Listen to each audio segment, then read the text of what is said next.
sikwazi ukuzixola sisadress nangu-ke usihlalo la undosi bafethu kambe nike nimbone zihamba nakuhle zabo undosi thatha ithuba kwethu amandla Ngibingelele bafowethu igama lami ngusabelwa kwacela angizokuba mude imino sabelwa kwacela imino besabanjisiwe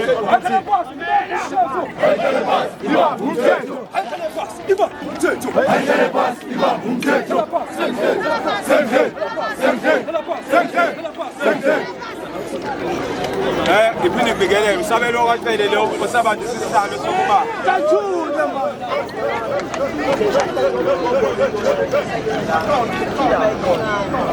njengoba sesishilo mfowethu somnyama owusihlalo we-March March kwi-Ugu District size la sizosupporta ngoba izwi linye ukuthi uke Goli uke KZN kodwa masithi abahambe sithi abahambe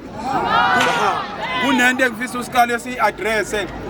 mhlawumbe ngani noma umphathi wamaphoyisa uzongizwa endawo ekhona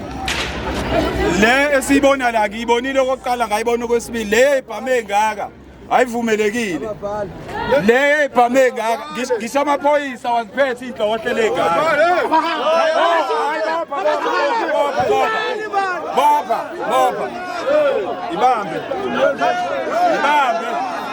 sifuna ukuthi yabo isibhame esingaka sinesizathu awukwazi ukuthi umphakathi umasha peacefully bese uphatha isibhame esingaka emphakathini nathi sigadile kodwa ngiyambona umuntu ohamba nathi esigade ngebhame engaka. That is intimidation. Siyacela ukuthi na next time mayiphinde yenzeka lento amaphoyisa athathe izinyathelo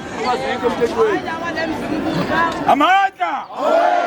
akusenzi ukuthi isidule siyophuma lesishiya abantu ngemuva kanti bayizihlalo ngoba njengoba sishuthwa kangaka nje kuyothunyelwa kubona iwona nama-security asibulalayo uma sizophinde sibadlule bephethe iy'bhame ezingaka ezingabina kusona le nto ayivumelekanga bengithi aku-adrese lokho bakwethu Hey!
abantu abasivimbayo ngemuva